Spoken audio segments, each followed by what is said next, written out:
I'm Joe from As the Joe Flies. And I'm Leslie from Trips with Tykes. And welcome back to Disney Deciphered. So, as promised, we are going to get to the Disney World portion of your trip report, Leslie. And as we normally do with these trip reports, we don't like to go through blow by blow because that would be like 2 hours long and way too long for episodes, especially since you were there for 4 nights. But let's get started the way we normally start. Tell us a little bit about where you were staying, how long you were there, and then, of course, as a reminder, you were there on a Getaway Today fam trip. So, it was sponsored by them, or a way to get to know the parks better. So, yes, tell us the basics of your trip, Leslie.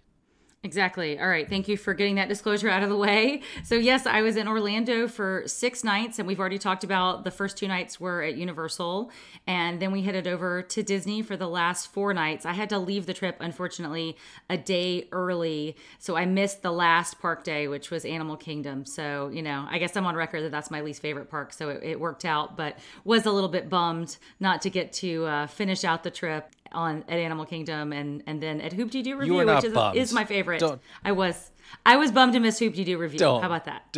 Okay, fine, yes, but don't lie about Animal Kingdom, Leslie. Your opinions on the park are well documented on this podcast. But sorry, I was bummed to miss Flight of Passage and Hoop-Dee-Doo Review. How about that? Okay. The plan was we stayed at Animal Kingdom Lodge, which you and I have stayed at before. I think you were on that trip, Joe. Is that right or no? Nope, you're right. I was there.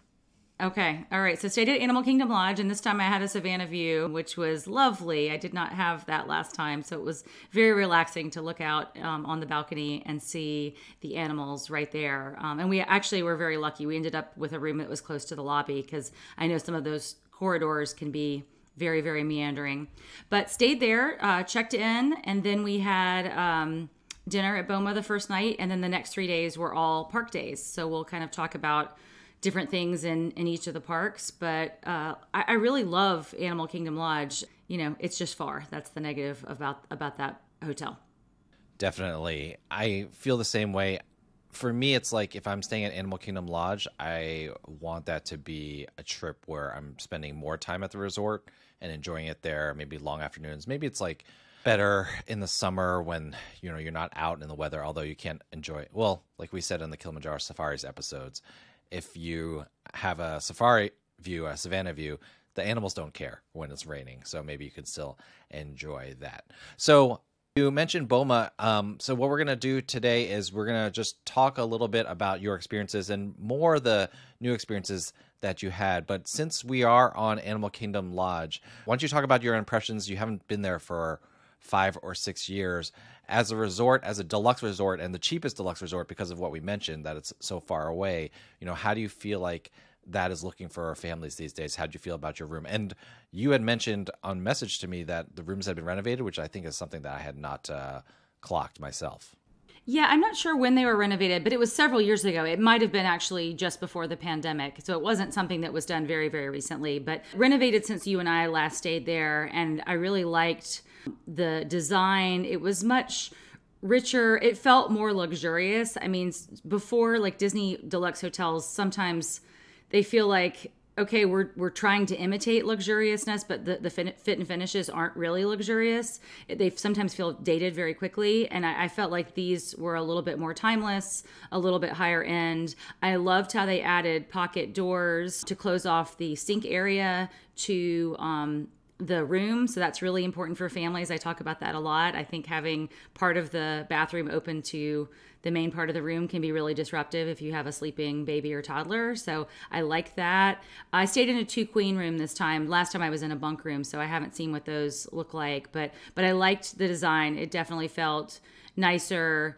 One thing to note, I do think like a lot of the Disney hotels, they have moved towards the showers. And my room did have a shower, but I'm not sure if the bunk rooms perhaps have tubs or something like that. So something to keep in mind. The hotel itself is gorgeous. The negative, like I said, is the location. So if you're somebody who always comes back to a hotel and has an afternoon break, I think the location could be a really, really big negative. I mean, we talked about how convenient Caribbean Beach was for me this summer with my son, because we took a break every afternoon because of the heat of the day and, his age. And we could do that easily because we were on the Skyliner. So we could hop back to Hollywood Studios or Epcot with no effort for our second park of the day because of the location. And that's just not the case with Animal Kingdom Lodge. Like starting the morning in Magic Kingdom, going back to Animal Kingdom Lodge, and then going to Hollywood Studios, that's a lot of transit time. And did Getaway Today have buses for you guys, or were you taking like Disney transportation, and was that why you were finding it just so kind of inconvenient to go back and forth? Because I know you had a very busy schedule, but there were some times you were hopping on your own. So, what was your experience with that? We took Disney transportation the entire time with our group. I mean, we met in the mornings at the bus stop at Animal Kingdom Lodge. So we did experience that like normal guests. And I mean, we did have free time on our own. And I mean, I know the transportation, so it was, doable. But yeah, I never felt like I didn't go back one of the days, even when I was tired at Epcot for an hour or two, because it was too much work. So instead I just took it easy strolling around Epcot. I hear that. Yeah. I mean, I love the public spaces in Animal Kingdom Lodge, the decoration and the theming of the resort. And of course, the lobby is amazing and grand. And, you can walk out and take a little, it's not a overlook, and it's a little bit of a hideaway looking at the savannah. I guess it's not a hideaway. The animals can see you. But yeah, there's a lot of great things to see, which is why we often recommend making a dining reservation at Animal Kingdom Lodge, because they will no longer just let you roll up to the resort and park there and visit, but if you have a dining reservation, they'll let you in. And so this is a good transition to we wanted to talk a little bit about some of the new dining experiences you had while you were at Walt Disney World. And so let's start with Boma, which is right there in Jumbo House, Animal Kingdom Lodge, the main building. Right there, just steps from the room that I was staying in. And I had a reservation at Boma years ago when my family was there with me, and we ultimately canceled it. We thought it was just sort of too much food or didn't really work in the schedule or something like that. And of course, it's an expensive meal, so you kind of have to be careful about where you're spending your cash at Disney. But so I was grateful to get to try it this time and with adults only.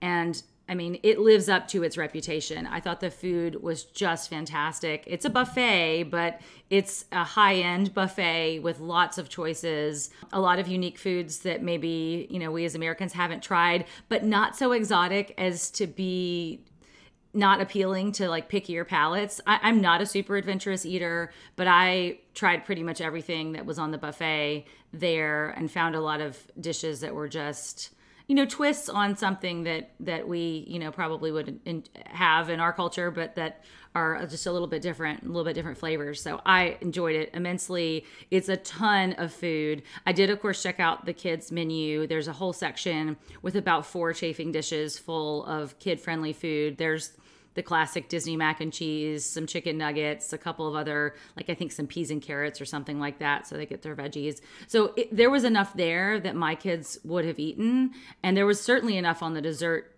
buffet. And the dessert buffet is awesome. The famous zebra domes are on the buffet there, and chocolate chip cookies, things like that. So there was enough that my kids would have eaten there, and I think I would eat there with them at this age. I probably wouldn't necessarily with like toddler, maybe preschooler aged, just because they'll eat like one chicken nugget and you'll pay a lot of money if they're 3 and up. So I'd say more like grade school kids is where it's the right fit. And what time of the day did you go? Because I'm curious, when Boma first reopened, people were so excited. And I did hear that the buffet felt like super crowded and like people were bumping elbows and tables were too close together and it was too busy. Major caveat, we already established in your Universal trip report, which you can listen to the episode before this, that you were in Florida during a very low period of crowds. But, what time did you go eat and how crowded did you feel at Boma, or like what was the ambiance like in the restaurant overall? Because buffets, they always scream loud to me, louder than most. Yeah. Yeah, we actually had a 5 p.m. reservation, which is right when the restaurant opened. So we were seated when it was, mostly empty, quickly filled up. And yeah, it is a little bit chaotic. I mean, no more so than I thought any other buffet that I've sort of been to over the years. But I mean, yeah, you had to wait in a little bit of a line and time your returns to the buffet a little bit. But I didn't feel like it was it took away from the ambiance, based upon the number of people. But perhaps if we had been there at, I don't know, 6:30, it might have been a little bit crazier. I don't know. It felt full to me. So I don't think there was any more tables to be filled. Now, speaking of loud, you went to Whispering Canyon, which I had been to, and we talked about in an old episode about, I can't remember, did we call it corny dining? I'll look up the episode number while you're talking. But I know you were really excited to go to Whispering Canyon. I'll set the stage since you're going to talk about your experience. Whispering Canyon is a restaurant that's at Wilderness Lodge, which you can get to either by driving, of course, or by taking a small boat shuttle from the Magic Kingdom.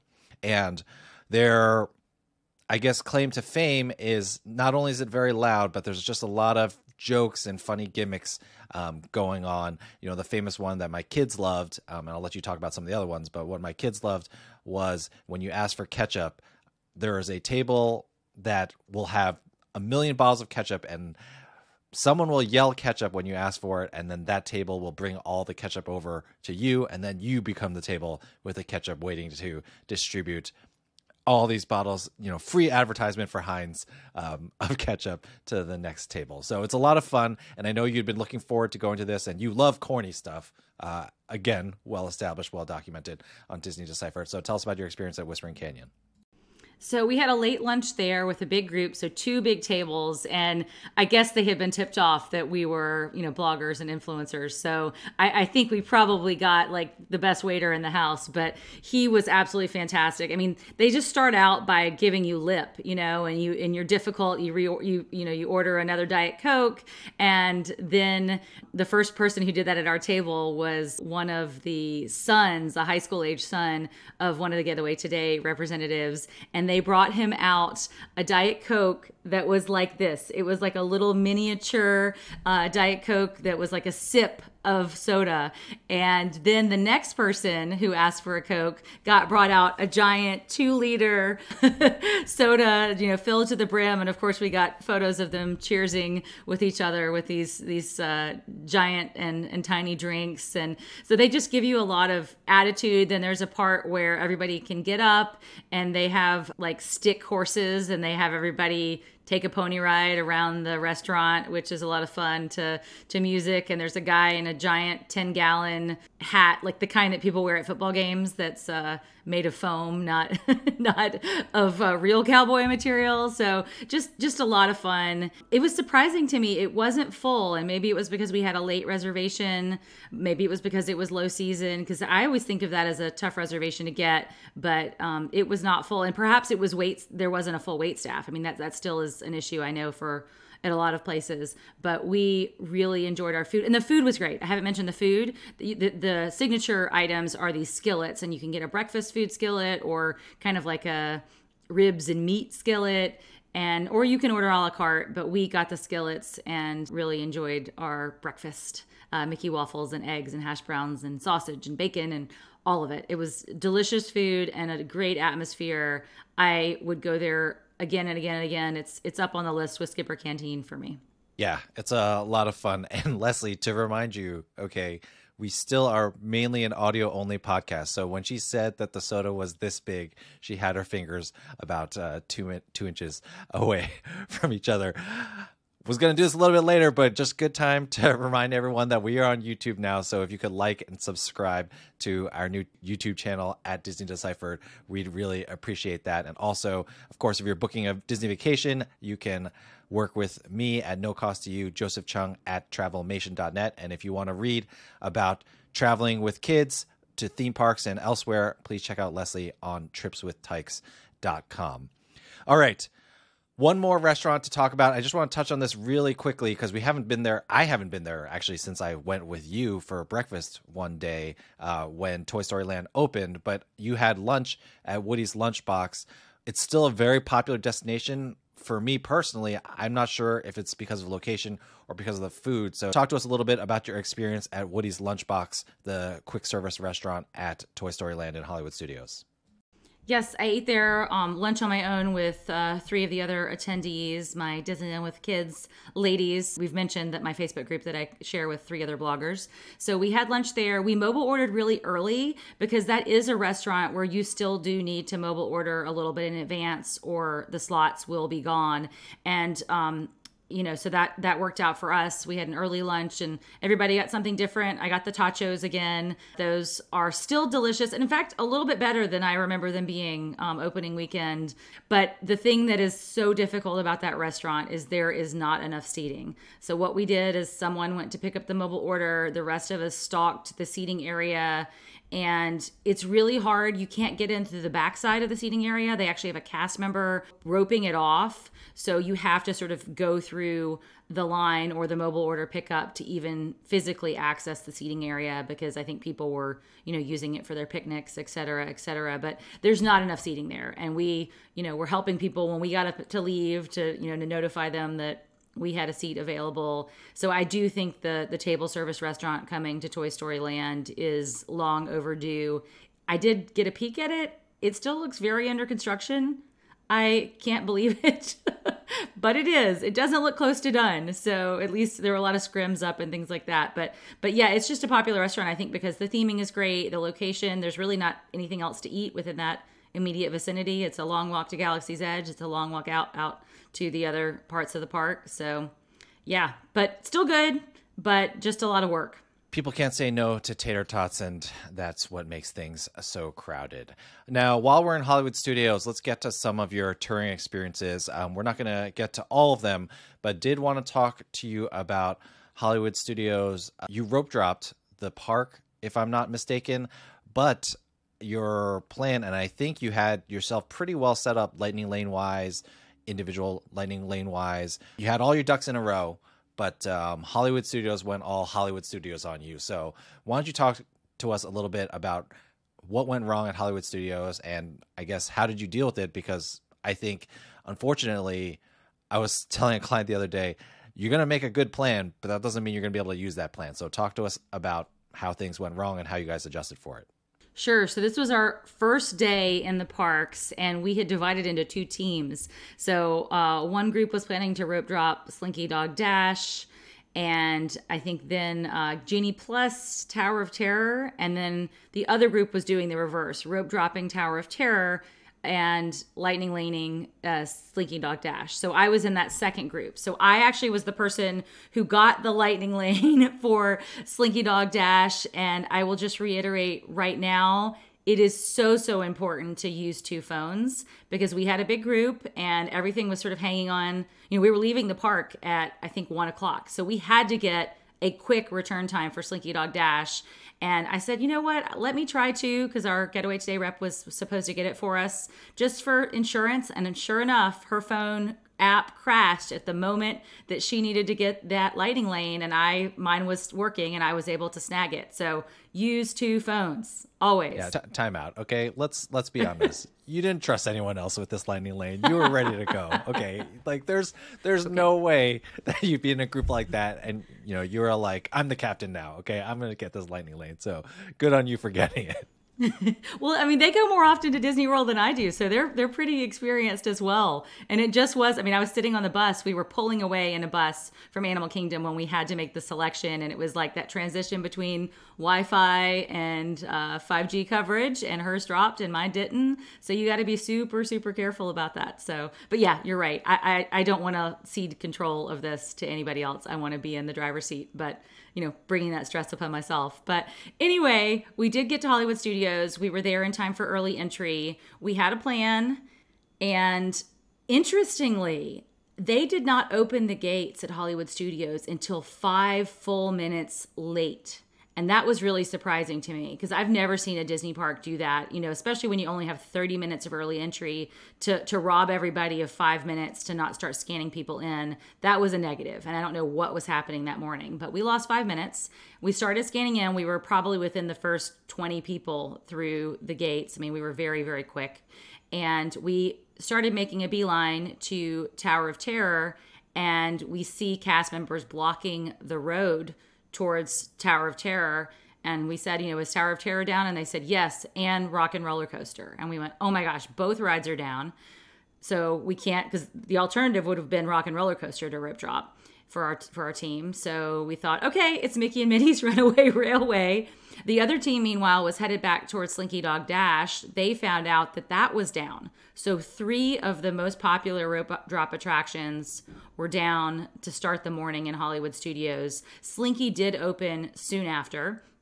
I went to Mickey and Minnie's Runaway Railway, enjoyed that.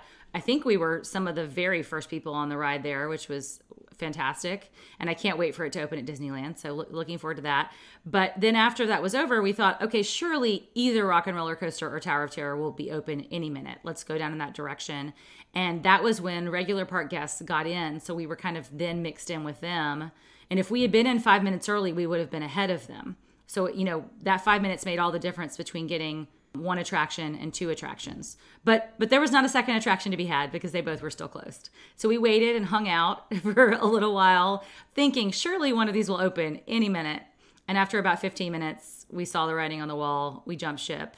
We headed over and rode Star Tours, which was great because a lot of these folks I was with were Disneyland people. So they don't have a Star Wars queue like they have at Hollywood Studios. So that was nice for them to get to see. And after that, then we were headed to Muppet Vision 3D. I mean, this is where we were at 9 o'clock in the morning. Your third. Wow. Your third attraction. We didn't end up doing it. We didn't end up doing it because finally we saw Tower of Terror and no, Rock and Roller Coaster was open at that point.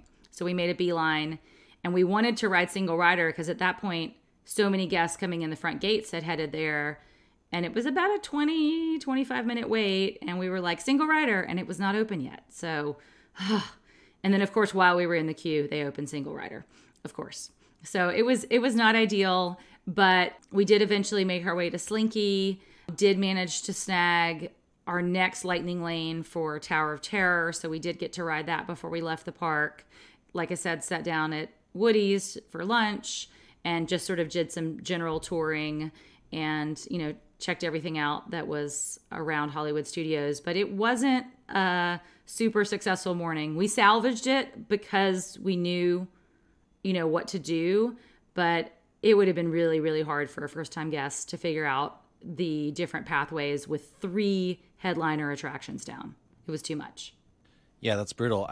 Did you happen to notice, was this one of the random days that Rise of the Resistance was actually open in the morning? Because maybe that salvaged it for some of the regular guests that were rope dropping. I think it was, but it did go down in the mid-morning. So, yeah, of course it did. Yeah, there you go. Of course it did. And then my last question is, when you checked in with the other group that rope dropped Slinky Dog and had originally gotten a lightning lane for Tower of Terror, do you know if that group ever managed to make it back to Slinky Dog since it wasn't open in the morning when they were planning to rope drop it? Or do you know where they went when they couldn't go to Slinky Dog for rope drop? I think a lot of them ended up at Mickey and Minnie's like we did. I think they split up a little bit more quickly than we did because they had YouTubers in their group. So that, requires a little bit more separation to record some things and whatnot. And they also had somebody who had a kid on the trip. So that also was, taking them away from the headliner attractions. But yeah, some of them I know also weren't even necessarily Disneyland regulars. So a few of them wanted to check out Galaxy's Edge, which my group did not because we've spent hours and hours in Disneyland's Galaxy's Edge. So I think some of them did hop over to Millennium Falcon, Smuggler's Run, and do Single Rider there, which is a good strategy. But yeah, you just kind of have to roll with it. And, Hollywood Studios, the cost of a ride going down is just so much higher there than it is in pretty much any other park because the reason you're going to Hollywood Studios, I think for most people, is to ride the thrill attractions. Yeah, that's so frustrating. And another reason why, even if you only get 2 Genie plus Lightning Lane reservations or maybe 3 in a day at Hollywood Studios, still sometimes it can save the day a little bit. I know it's an extra cost.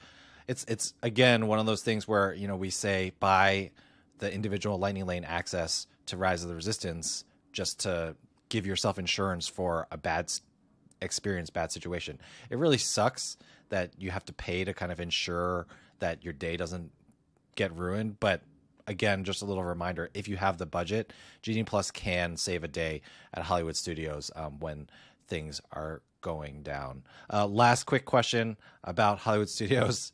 Did you ride Alien Swirling Saucers for my son, or did you just take that picture and send it to me for him? I just took the picture to taunt you. We almost did. But that's how bad the day was going. We were almost, but the line was actually long for it mid-morning because of all of the breakdowns. It was longer than it should have been with the crowd levels. Now, Hollywood Studios, the day we were there, touring plans had it as a crowd level 7 day, which I was surprised. And I think that is because of the capacity, of the attractions right now. We did notice Tower of Terror still running only at half capacity. So that does make the park feel more full, I think. That was almost being resorted to. So what kind of morning that we had. But I will say we did salvage the day, even though Hollywood Studios was a little bit of a bust. We did get in the things we wanted to get in. We salvaged the day ultimately we went the rest of the day to Magic Kingdom, and I stacked lightning lanes like a mad woman all afternoon because we were doing hotel tours in the early afternoon, and I was just stacking for the evening in Magic Kingdom, stacking.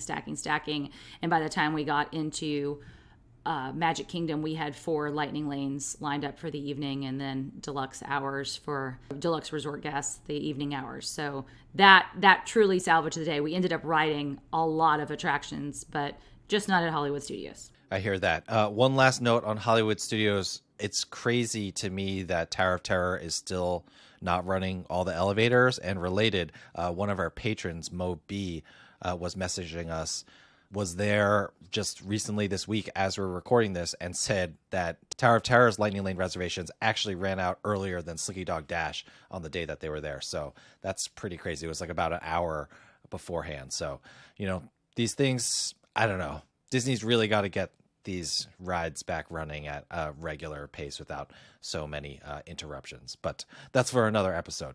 All right. Let's hit Epcot before we get out of here. 2 things to talk about. The first is you got to ride Guardians of the Galaxy and actually experience the ride without having to cover the eyes and ears of a scared child. So talk to us a little bit about your virtual queue and individual Lightning Lane experience, and what did you think of the ride now that you got to do it with your eyes facing forward or facing in whatever direction they're spinning you in? All right. So first of all, total props to you, Joe. He scored boarding group 1 for my group. Again, I wasn't trusting other people to get virtual queue. And that morning we were getting 3 things. We were getting virtual queue, we were getting paid Lightning Lane for Cosmic Rewind, and we were trying to book a Genie Plus for Remy's Ratatouille Adventure. So it was just a lot of people. And I think it was important. We were trying to get in everything before a late lunch. So I think it was important to have 3 people trying. So well done, Joe, for the boarding group for the virtual queue for Cosmic Rewind. And then I was actually responsible for getting the paid Lightning Lane for that, and was able to select an 11 a.m. time, which, again, is a little bit dicey because people start snagging those earlier reservations in the day, but was able to get the time that we wanted in the pre-lunch hour. So Cosmic Rewind, really just fantastic to do it for the second and third time, to get to take everything in. Again, I have vertigo, so I was being sort of very careful as a rider. And the first time was very much watching the car in front of me and the track, and not so much the screens around. The second time, I didn't feel any motion sickness that first time. So the second time I did let myself kind of look around a little bit and try to take in some of the screens, but only very quickly, ultimately still coming back to the track and trying to center myself. So that's one thing I guess is a negative about the attraction, is I don't feel like I still have fully seen everything that's on the screens. It's going to take me a lot of time to ride it to see everything that's going on around, but it is just such a fantastic coaster.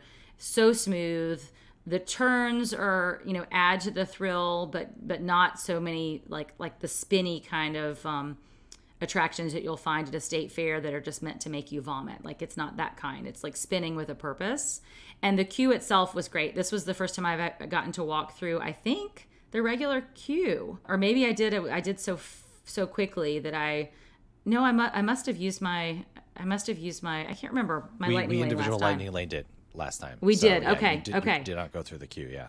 Okay, so I got to see the actual queue when I rode the virtual queue, and it was really great. I mean, we were walking through pretty early in the day because of using that boarding group one, so we weren't able to stop because people were racing onto the ride, but did get to see a little bit. But it's Rise of the Resistance level in terms of its atmosphere and its story, and really enjoyed that as well. But yeah, 2 thumbs ups to Cosmic Rewind. Highly repeatable. We'll be riding it again, although maybe not with my son. I will only be riding it with my son because, and daughter, I guess, because they both loved it. And I promised them that I will only go on with them. I don't think I need to go. I'm going to go on enough with them that I don't need to go without them. And it makes you actually wonder when it moves off virtual queue and becomes a regular attraction, whether it might trend a little bit more towards Expedition Everest type standby lines, especially later in the day, because I think people really love the attraction, but I don't know if that re-rideability is there for everyone. And, once the year is over and that initial kind of hype has died down, it may be interesting to see that it's not as long of a line as, some of the other coasters that are out there, like a Seven Dwarfs Mine Train, which, everyone can ride. So people want to ride it as many times as they can, if they can. All right, last thing to talk about. At Epcot's right now, the Festival of the Arts is going on. It's running through mid-February. I think February 20th is the last day. I know that because I'll be in Walt Disney World at that time. I am starting to wonder, Leslie, I'm going to be getting in on Saturday afternoon for the Travelmation retreat. I'm going to be going for a couple days. And I originally planned to stack Hollywood Studios and then wander over to the Festival of the Arts. But now I'm wondering if I want to just take it easy and chill and just enjoy the Festival of the Arts in general for maybe 3-4 hours just for the whole entire night after I get there. Curious your experience with the Festival of the Arts. How much time did you spend there, and what was your feel for what things are like at the Festival of the Arts this year? And I guess remind us what the Festival of the Arts is. Sure. So it's one of the many food festivals at Epcot.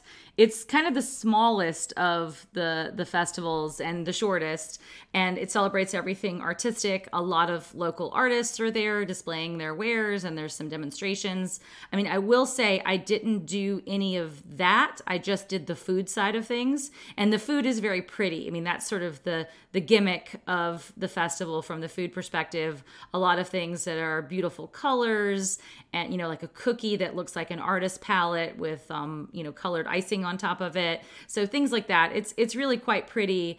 And this year, the Festival of the Arts, the mascot, I guess, of the festival is Figment. So it is very purple, very 80s throwback.